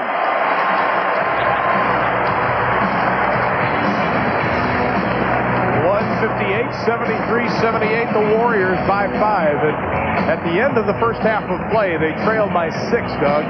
But I think you hit it on the head. The intensity level has picked up. Mario Elie especially has really been a key for Golden State. I think the sense of urgency in Golden State has become more aware in the second half, realizing they cannot lose this basketball game if they want to win this series. So they're playing much more inspired. And again, Mario Elie, as you talked about, has done a good job. He's done a good job defensively. He's gotten to some loose balls. He's made some critical scores, and he's been a real factor. Don Nelson made a great substitution in the third quarter to get him in the game. Well, Seattle's last basket came at the 4:13 mark, so they have gone over 3 minutes and 15 seconds without a hoop. We talked about how Seattle did have a 10-point lead. Golden State not unaccustomed to coming back from 10-point deficits. 13 times during the season they've been able to come back from that 10 mark to post a victory. Well, Ron, the one thing that Golden State has done is I didn't think they would be winning this ball game shooting the way they're shooting. They're still under their season's average, but what they have been able to do is they've been able to even up the rebounding stat. I mean, offensive rebounds in this quarter, Golden State 7-1, so the extra opportunities are allowing them to shoot a poor percentage and still be winning the game by 5. There are some foul problems for both teams as we look high above the Coliseum with 1:58 left to be played. We have Tyrone Hill with 5, Alexander with 5, the only 2 Golden State players. And for Seattle, we have Kemp with 4, McKee with 4, McMillan with 5. And that is the foul situation so far. Well, let's credit Golden State's front line also, too. I mean, they were challenged. Tyrone Hill, Alexander, Alton Lister, these guys got totally outplayed in Game 1, and they have stepped up, and although statistically they have not outplayed Seattle, what they have done is they've closed the gap in the play there and said, okay, our other guys now, Mullen, Hardaway, Marciulionis, Billy Owens, our skill people will beat your skill people, and that's what they've been able to do at this point in time. Now, things can change with 14 minutes to go. Hill misses the free throw. They are 10 of 17 from the line as Gatling will come into the lineup, but he's going to come in for the shooter. He'll come in for Hill. Hill 69% on the year. It's amazing that Golden State has 9 of their 12 players shoot better than 50% from the floor, but yet as a team they're about 75%. They got a lot of guys below 70% on the year. Dana Barros in the game now, tremendous long-range shooter. Barros and Payton running the show, Doug. There it is, short. But the only minutes he saw were right at the end of the first half. To Elie, to the hole! Boy, what a difference he's made in this third quarter. He has really changed this game. This is a man who speaks 4 languages. Right now, he's speaking hustle. Barros for 3. He led the NBA in that category. And the coaches of Golden State are furious that their team didn't come out a little farther out. Well, that was a big basket, 7-point lead to 4. So big play. Barros now trying to play Mullen in the post. Mullen trying to look for the post up. Boy, he should get it outside. Owens for 2, doesn't get it. Now Barros is going to be wide open here in this transition. If he kicks it back, he's got a 3. Instead, he touch passes it to Payton, who works his way through the crowd, doesn't get it. Now Golden State, 4 on 3. Mullen, the baseline, kicks it off to Hill. He got away with a little bit of a walk. And George Karl about came out of his double-breasted suit on that play. He is all over Wally Rooney. I think he wanted to walk. Kemp back into the lineup. 38 seconds to go. 4 fouls now, remember. Derek McKee on the bench with 4 fouls. The foul was on Michael Cage. That's Cage's second personal. At the line, it'll be Owens. 2 of 3. He has 12 for the ball game. 7 of those points coming in the second half. See if Golden State does a little trapping here at the end of the quarter to try to force a quick shot by Seattle, not let them run their offense. Are you surprised? Well, Owens takes it to the hole with the left hand, doesn't get the reverse slam, and he goes hard on his back.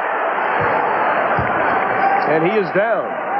The aggressive play on the offensive boards by Golden State is impressive. Very impressive.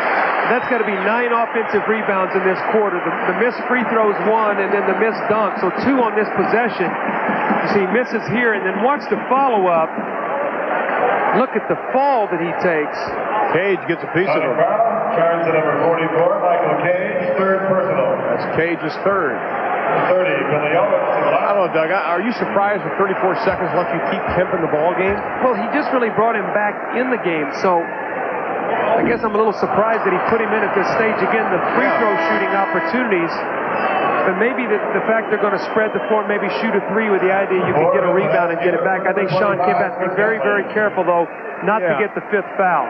Because right now, when you look at it, Golden State really has 5 smaller players on the floor. Maybe they'll go to a quick post-up and try to get him an easy basket. Golden State now 11 of 22, 50%, and they just go over the half mark. The one thing you don't want to do if you're Tim Hardaway, don't leave Barros. Barros, again, remember, the #1 3-point shooter in the NBA, so you've got to be aware of him. There he is, dishes off to Payton. He'll let it fly for a 2, nothing but the bottom of the net. Payton's first 2 of the second half. Now, that's a big possession right here. Golden State would either like to get a score, make sure they get the last shot, at worst go in up 4, at best maybe 6 or 7. 4-point Golden State lead. Clock ticking down in the third quarter. Ellie to the hole. He got it. He had a matchup problem. Kemp was playing against Mullen. They had to come double team and left Ellie wide open, made a nice drive. Kemp at the buzzer. No basket, says Wally Rooney. It will not count. No basket. The basket doesn't go. Eddie Johnson complaining now. Hugh Hollins, Hugh Evans, and Wally Rooney will get it together. They go by the sound of the horn, not the clock. And the horn and the light above the basket are supposed to be simultaneous. With this committee meeting here, I think Hugh Hollins feels like the basket's good. I don't think it's going to be a basket. I think he feels like the basket. Oh, he's going to say no good. No good. No basket. So Seattle is disappointed. Golden State is happy, but we still have a lot of basketball left as we look at it one more time. All right, now remember, you've got the horn. Let's watch it.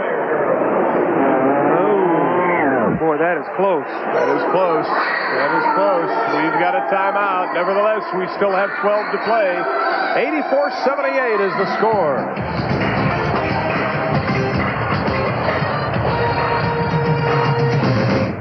And also, too, the Warriors are now out-rebounding Seattle in the game 35-31. 19 in that quarter, 16 in the first half, so they have now taken control of the boards. Here comes Golden State on the run to Mullen to the hole.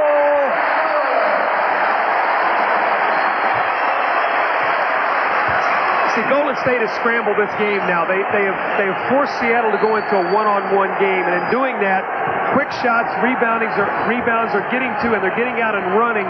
You see, it's a one-on-one game right now, and Seattle has not done well in the second half with this. Illegal defense called on Golden State. Let's go back to the end of the third quarter. We're going to be quiet. Listen to the horns. Tell us what you think. Here's the first is a warning.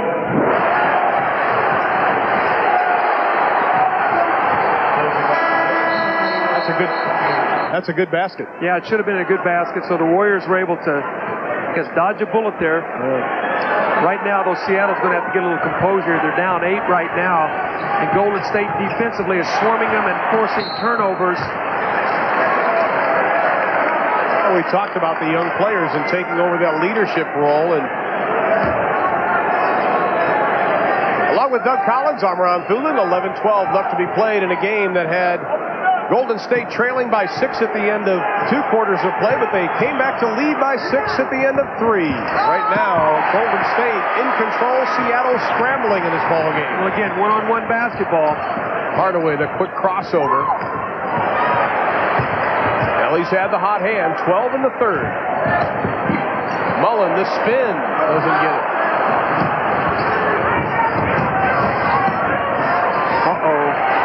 but we had a three. I tell you what. Well, they covered that quickly. The gun was cocked. McKee has to dish it off. Not very pretty offensively for Seattle, but inside they get the two. Yeah, but they made 2 or 3 passes that time down the floor. It wasn't a one-on-one play, and as a result, they got guys an opportunity to get the basketball off the board on the miss. McKee's first 2 of the second half. That's 15 for the ball game.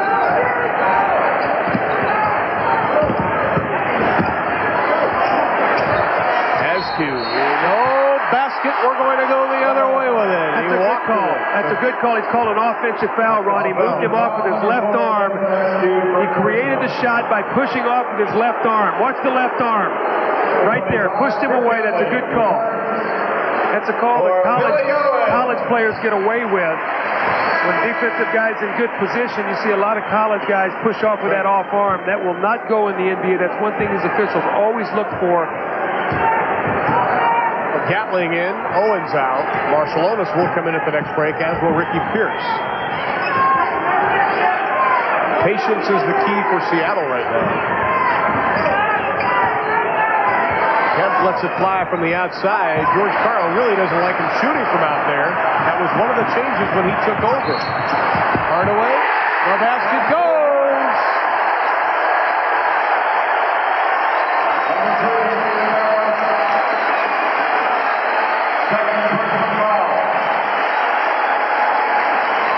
This is strength right here. Strength. Gets the bump, finishes it off the glass. Sean Kemp tries to block the shot. This is just a powerful body right here. Gathering himself and making a great shot. Tries to complete the three-point play, and he does. Right now is the moment of truth for Seattle. If they're going to win this game, they've got to get themselves back together offensively and get some better shots at the basket. Give themselves a chance to get 2-3 shots. All Golden State doing is now scrambling the game. One-on-one basketball. Eddie Johnson goes baseline, able to stop the bleeding momentarily. He has 15 for the ball game. All 3 Golden State coaches on that defensive end, all up screaming at their team. We're going to post your point guard here now. Payton putting the hip into Hardaway. Hardaway left open for 22, goes about 21 and a half, and we have a foul. That will be on Chris Gatling. That'll be his first. Chris Gatling, first personal foul, or his first team foul. 9:07 left to be played in the ball game. 89-82 is our score. Golden State by 7. Their biggest lead was 9. Payton down low, Hardaway on his backside. Faces up. Hardaway slaps it away. May have been off the foot. It was. So Golden State has it. Well, Gary Payton that time tried to come back down this end of the floor and post up against Hardaway. Very difficult to back Tim Hardaway down. He's got that short, squatty body with so much power. It's going to be very difficult to try to crab dribble him close to the basket to shoot. Mario Ellie looks at it, doesn't take it. Shot clock at 10. There's Ellie for 3. Yes!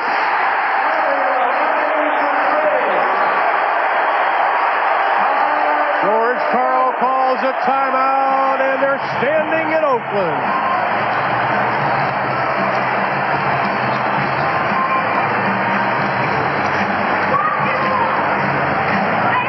Turn it around like that. 22 offensive rebound for Seattle in game 1, but points in the paint.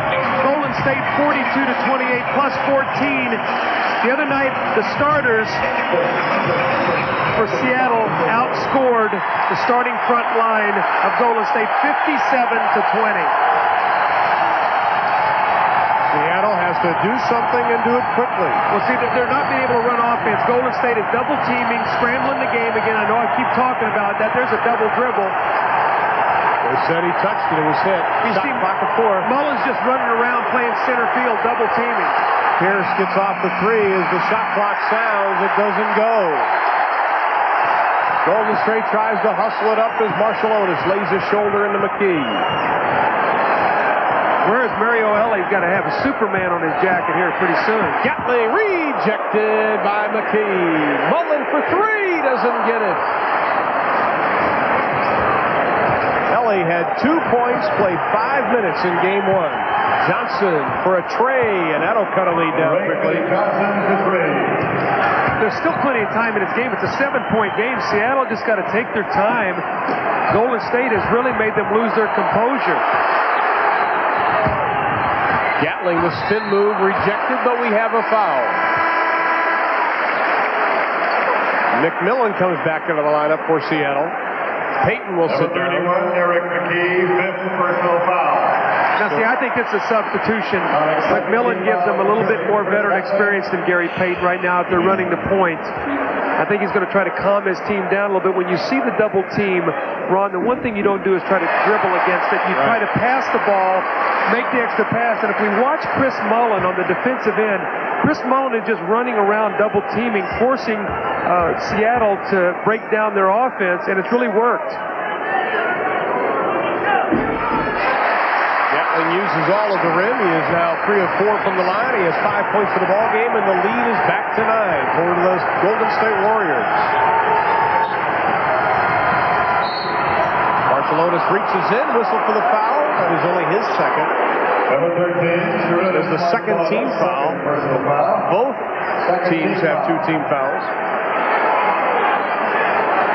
I think one of the things you talked about is the patience Seattle has to show. When Tim Hardaway, he waits for the double team, waits to see what develops, looks for his second and third option then, and he is very patient when he has the ball and he sees the double team coming. Yes, he does. And, you know, right now they're trying to post Eddie Johnson again against Hardaway, and that's tough to do.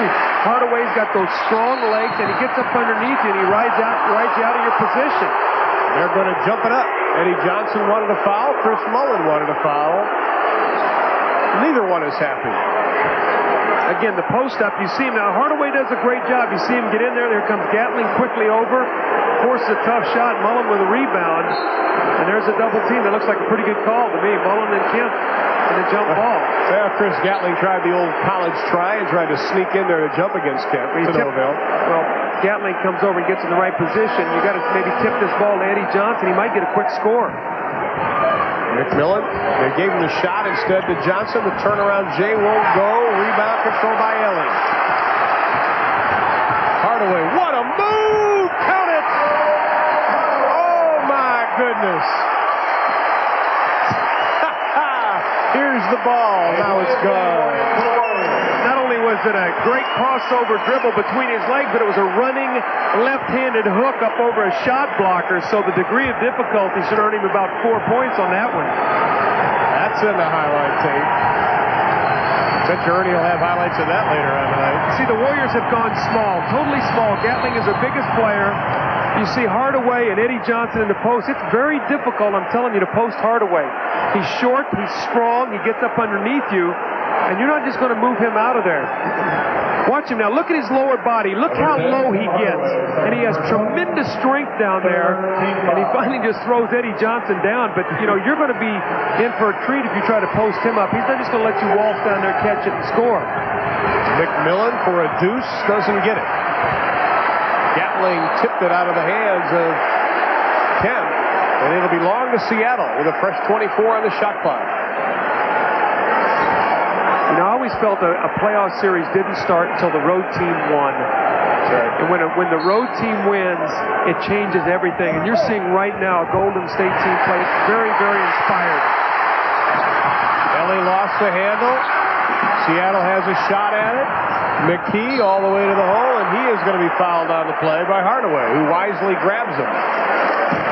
It looked worse than it was because Hardaway tried to reach in, and what he did was inadvertently get McKee up in the face. Watch, McKee's going to pick up the ball. Now watch Hardaway. He hustles back, and he reaches in right there, and when he does, he tries to hold him up. That was really a nice play by Hardaway. Didn't want to give the dunk. He turns around here. There's the foul, and then he reaches out and tries to hold him up. And he just went over at the charity stripe and patted Derek. That's McKee's first miss from the stripe. He is now 5 of 6, has 15 points for the ball game, but only 2 coming here in the second half. Yeah, he had 9 in the first quarter. He got off to a great start. You know, quite as kept. Seattle only has 25, now make that 26 points in the entire second half after a 60-point half, which tells you defensively Mario Elie has picked up the level of this defense for Golden State. They've scrambled the game, and Seattle has not handled it very well. They've taken some quick shots and not gotten seconds. Barcelona's on the drive, the whistle, and the foul. I think that'll be on McKee. Number 31, That is Derek McKee, 6th personal foul. He is gone.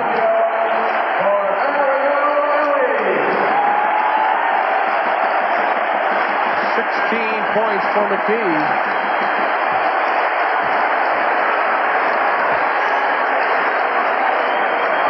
They're going to have to get him out as Marciulionis hits the charity. Now he finally goes over. So with 5:59 left in the ball game, McKee fouls out, 16 points on the night.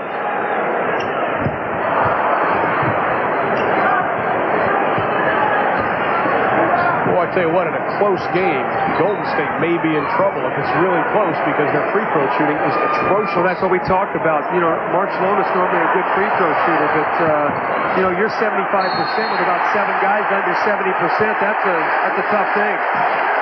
Loose ball foul. That'll be on Sean Kemp. No, it's not. It'll be on Eddie Johnson. Number 8, Eddie Johnson, 2nd personal foul. With Sean Kemp doing a little arm wrestling there with Chris Gatling. Foul was on Johnson, his fourth team foul. Both teams, 14 fouls. 5:35. Yeah, Kemp right now against Marciulionis. They pop him out, he can take him to the basket. Marciulionis' J won't go. Gatling tracks it down. See, the offensive rebounds. Golden State's not shooting great. I didn't think if they didn't shoot well, but I did not expect them to rebound like this. I mean, they have been all over the boards, Ron. I mean, offensive rebounds. They've created so many more opportunities. Remember we talked about as the game started, how can they win? It's by creating more opportunities with turnovers and rebounding, and they've done both of those things. That is Kemp's 5th personal foul.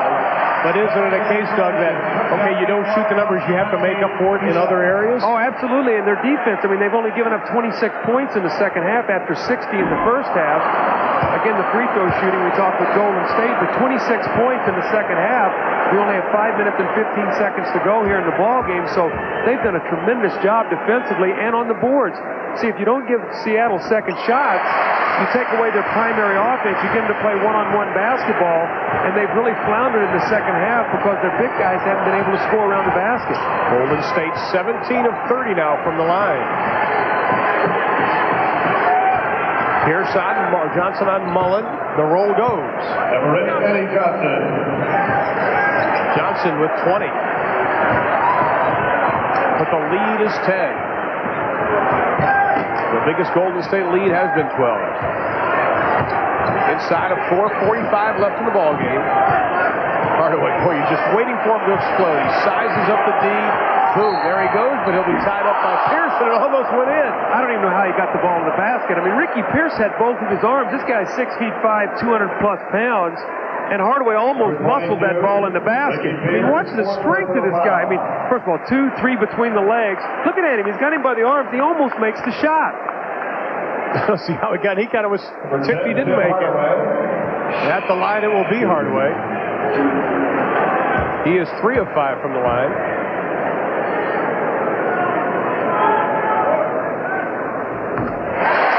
And the fans give him a big cheer for that. 22 points for Tim Hardaway.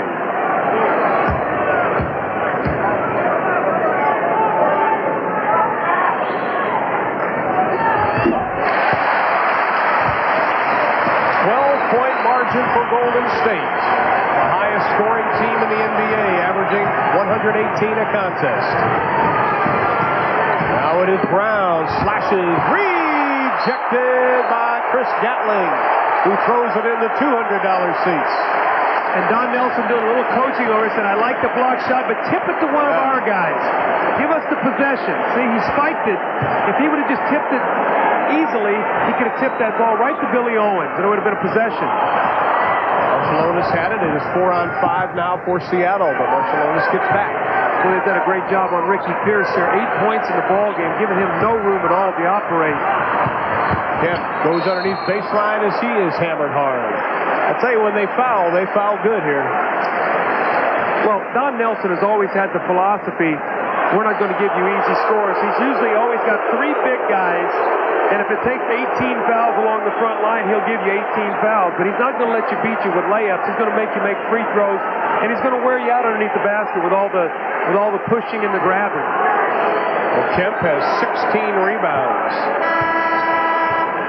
And he is 6 of 7 from the line, has 14 points. Barros in, Pierce out. Coming up next, of course, New Jersey and Cleveland. Bob Neal and Hubie Brown standing by for that ball game. Stay with us for that. Time now starting to become a factor as we get down to about the 4-minute mark. 10-point advantage. Owens inside off the glass. Boy, he's going to be a great player. When he starts shooting the ball a little bit better from the perimeter and improves his free throw shooting, Billy Owens is going to be big time. And Kemp with a thundering slam. Sean Kemp says, anytime I have the basketball within 2 or 3 feet, it's going down hard. Well, Seattle cannot change baskets with him now. They've got to be able to get a couple stops.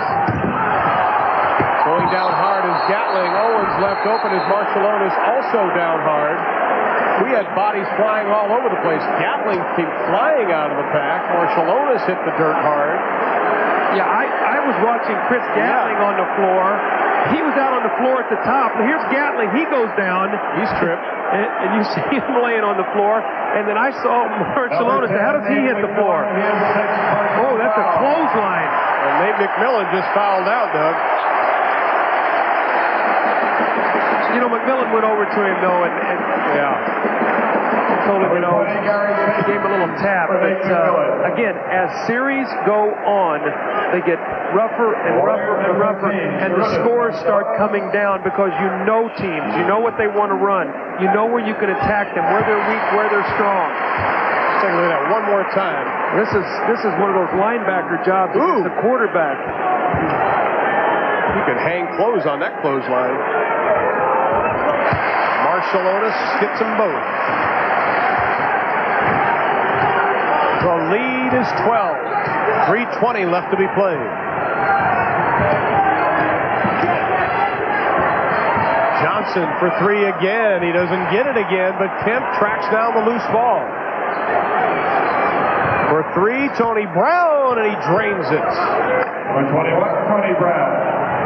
This is still around Tony Brown. This is not downtown Freddie Brown. So That's this right. guy's, I think, been with 9 different teams, so he's seen a lot of the NBA. I like that. Freddie Brown, who was back in 79-80, set the 3-point mark in the NBA. I like that. That's good, Doug. It's that airplane food. Charge to number 25, Chris Gatling. His third. Foul was on Gatling, and we've got a timeout as Chris Gatling picks up his 3rd personal foul. We still have 2:43 left to be played in the ball game, and it is a 9-point Golden State advantage. Stay with us. We'll be back. With Alcatraz looming in the background, Seattle would like to escape from the Coliseum in Oakland with a victory, but they find themselves down by 9. 2:43 left to be played. 2 Sonics have fouled out. McKee at the 5:59 mark of the 4th. McMillan at the 3:25 mark. Where George Karl finds his troops depleted somewhat as Wally Rooney over talking to Don Nelson on the far side. I think he's talking about Nelly's tie. That thing is a test pattern he has on tonight. What a tie. It has stayed tied the entire game, and the buttons have stayed winning by 9. I remember Nelly in Philadelphia got upset one game playing in Philadelphia when he was coaching in Milwaukee, and he went to take his coat off and he ripped it. And he just fired at the length of the floor, and the next time in Philadelphia they had a promotion, a coat throwing contest. I think they kept his jacket and had a coat throwing contest. Oh, Brown gets them both. He has 5. The lead is down to 7. This is still a ball game, folks. A lot of time left. But the Seattle have enough firepower to continue the uphill battle that they dug themselves into in the 3rd. Mullen, a little no-look pass. Owens, what passing by Golden State.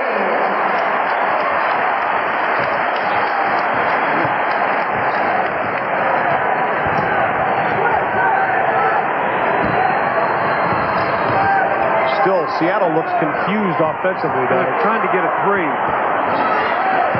Isn't it a little early to be throwing up those type of shots? Yeah, they didn't need that. There was still plenty of time, only down 9. Marciulionis with the prayer, but he gets the foul instead. See, Marciulionis, when he comes at you in the open floor, he's got one thing on his mind. I'm going to take the ball to the basket. I'm either going to get a score or you're going to foul me. That time he split 2 guys, was totally out of control, and ended up tripping over someone's foot, but did get to the free throw line. So, I mean, he was totally out of control, but yet he got to the line and got mission accomplished. That's exactly right. You're going to score points. Marciulionis now, 5 of 7, make that 6 of 8 from the line. He has 16 points for the ball game, 5 in the second half. The lead is back to 11. Johnson for 3, and I tell you what, Seattle just shooting themselves right out of this ball game. Kemp on the double team. Nice look into Eddie Johnson for the easy 2. So you got to keep the ball in the hands of your good free throw shooters right now. The guys that can make free throws. Hardaway's a pretty good free throw shooter. So's Marciulionis. I'd foul Gatling if he passed it over Owens. And Owens is going to be hammered, and it'll probably be called. I think Mario Ellie's going to come into the game. He's going to get a bad free throw shooter out there. I bet he gets Gatling. Personal foul. Foul was on Brown. His first, and Billy Owens will go to the line. He is 3 of 5 from the stripe. Make it 50%. Order substitution number 20, Mario Ellie. Here comes Ellie, comes in. Gatling comes out. Well, that's for defense, because you've got smaller players on the floor for Seattle right now, and also Ellie's a much better free throw shooter than Gatling. So if they're going to foul, you've got 4 good free throw shooters on the floor right now. Billy Owens really the only liability out there at the line. Barrows. Right into the hands of Mullen. Here comes Marciulionis. The easy 2. And it is quickly a 12-point advantage for the Warriors.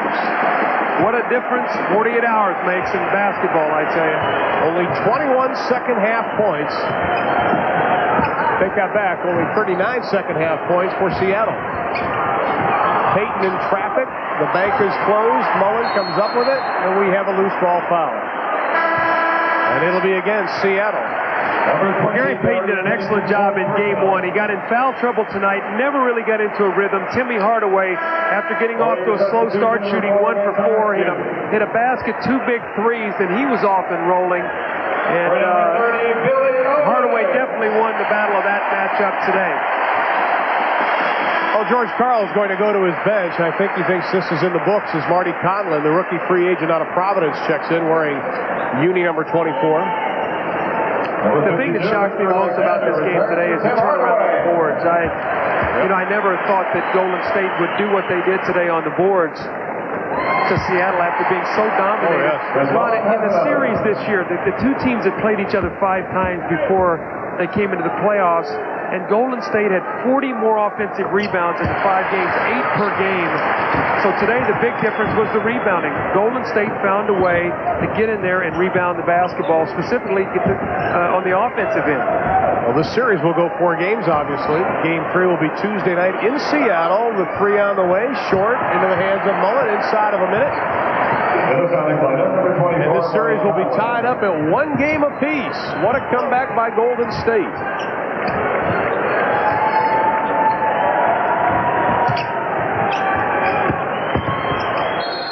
Askew, the basket. No, he walked with it. We'll go the other way. Well, they didn't play tired this evening. Started out this afternoon and this evening. Golden State, hats off to them. Well, let's talk about Golden State also. Golden State is the 2nd best team in the NBA, tied with Portland, 24 road victories. So they can win on the road. So Seattle's going to have to go home and play well. They can't go home and rely on the fact we're at home. That automatically means we're going to win. There is now pressure on them to make sure that they don't allow Golden State to get home. They've got to win 2 at home. They do not want to come back here for Game 5. So the pressure now reverts to Seattle. On the other hand, Golden State says, we've got to go up there and do something we've done all year long, that's win on the road. Well, at home, Seattle, they're 19 and 22 on the road. They were 28 and 13 at home. So it's not a safe bet. Mario Elie, what a game this young man has had. 16 points for the game. And as you mentioned, all the stops in his career. This is only his 3rd year in the NBA, despite the fact he's 28 years old.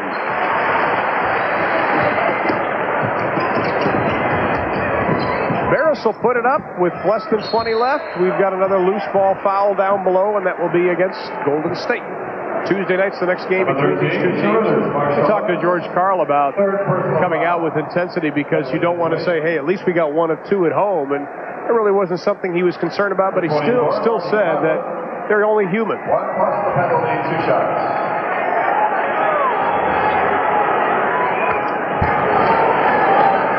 Conlon at the line. It played in 45 games this year for Seattle. Started 1. Averaged just over 2 points a contest.